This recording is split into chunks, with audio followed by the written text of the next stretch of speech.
Hey guys, what's up? It's Jose here with StudyR.E.I.com. So it's official. We are on the contract in one of our latest properties that we're purchasing. It's in Belleville, New Jersey. It's a single family, 3 bedrooms, 2 full bathrooms, garage, a driveway, and it has a pool in the backyard. So this house is a short sale. I'm actually buying it I found it from the MLS. The asking price was $189,999, and on the notes for the MLS says that the short sale was approved for $180,000. So this is a normal situation where realtors they put the listing price a little bit higher than the actual short sale approval. Okay, but a couple things with that is, number one, I needed to know 100% that the short sale was approved, because I do a lot of short sales, and sometimes they say that it's approved and it's really not. And in order for you to know that it's really approved, you got to get the bank sent you in an approval letter, and it gives you, number one, the net proceeds that the bank has to receive, and number two,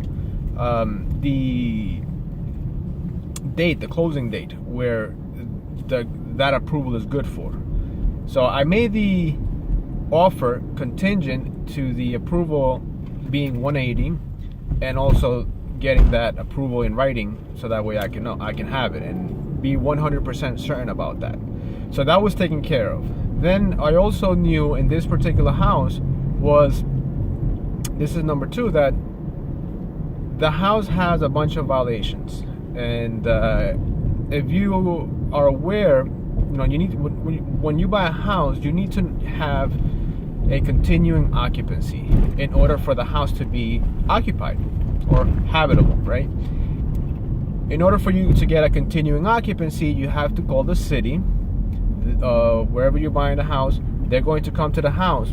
They're going to come to the house to do their inspection, and then from there, they will go ahead and issue a list of violations, if there are any violations. And if there are no violations, then they'll just go ahead and say, yeah, the house is ready to be occupied. So go ahead and they'll give you a permanent certificate of occupancy.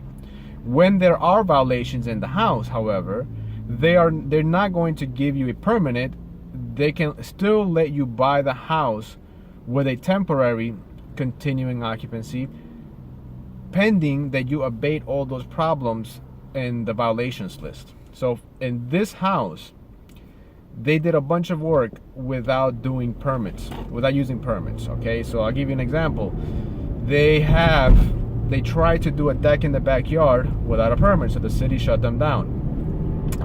They also added in the second bathroom in the basement, they added a shower. That used to be a half bathroom, so they added a shower. They didn't use a licensed contractor to do that, and they didn't open a permit for it.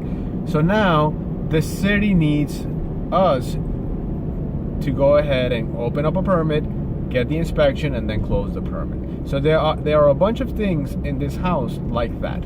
Okay, that was one of them. Number two, they converted the garage into a bedroom.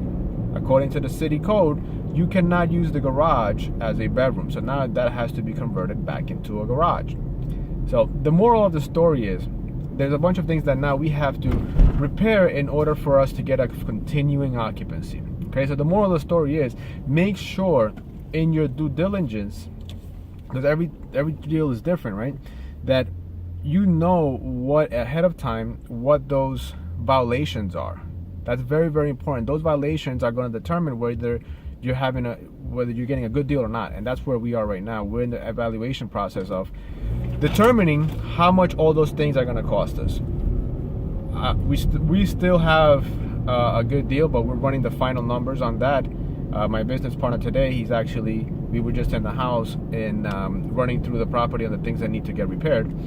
And he's gonna come back with a final outline for the repairs and the estimated costs.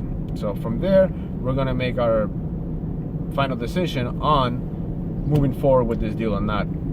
We still are confident in this transaction. That's why we went on the contract anyways. But at the end of the day, you still have to do your due diligence, okay? That's number 2. Number 3 is know the market, okay? Know the market that you're in. This house, the reason why I was able to make an offer right on the spot, because they had about 13 offers in this house, and we were the lowest one. They're still selling it to us and we weren't the only cash offer. There were several of them.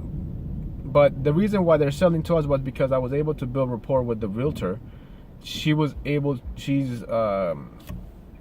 confident that we're able to close, and that means more to her than getting the highest and best with somebody with a mortgage or somebody that doesn't treat her with respect and all those different things, right? So this is a relationship business by far. So that's why we got this deal, number 1, because I built a strong relationship with the realtor that I met for the first time. And in that house, when I went there were 8 buyers in the house when we went, because it was an open house. 8 buyers in the house that when I went to look at it for the first time, and we still got this offer. We still got our offers accepted, even though we were the lowest out of the whole pool of offers. Okay, so learn how to build relationships with people. People are going to do business with you because they know, like, and trust you. So that's always a fundamental in business. Okay, but also the part with knowing the market is that I knew that at 180 we still had a great deal, because everything in the area has been selling for anywhere between 320 to 350. Everything. And I've been looking and we've been working in this area for about 2 months. So and now that the spring market is here, we are actually even going to be prices are getting higher. The properties that I'm seeing all over the place, actually prices are going up for the spring market. As you guys know, it's crazy market right now. But at the end of the day, we were confident in the fact that I knew the market, what the houses were going to sell for. I also knew, and I had a ballpark figure of how much it was going to give us, how much it was going to cost for us to repair the house. And all those violations that came with the property didn't scare me, because I have experience dealing with the city and all those things, as opposed to a homeowner that's going to buy that house. It scares the heck out of them. So those are the 3 things that I wanted to share with you guys for this particular video. Every one of these is different. Every one of the properties is different, but the strategies of doing your due diligence is about, we do the same thing for everyone, but the situation that each house has is different. At the end of the day, that is how you run your business. Okay, that is how I run my business, and that's what I wanted to share with you on this particular deal. So now, if you want to learn more in the details of how I found it and more of the negotiation process, I created a presentation it's about an hour that covers everything that we've gone through in details with this house so far. And then you guys can be able to learn get a little bit more in detail process of that. So I look forward to seeing you guys on another video and sharing with you a little bit more about how this project is going to be going after we close it. That's after we close on it, because right now we are still in the alternative review period. Once we get out of alternative review, our closing is coming up. So we'll go into more details about the closing and everything else that happens from here on. Talk to you guys later.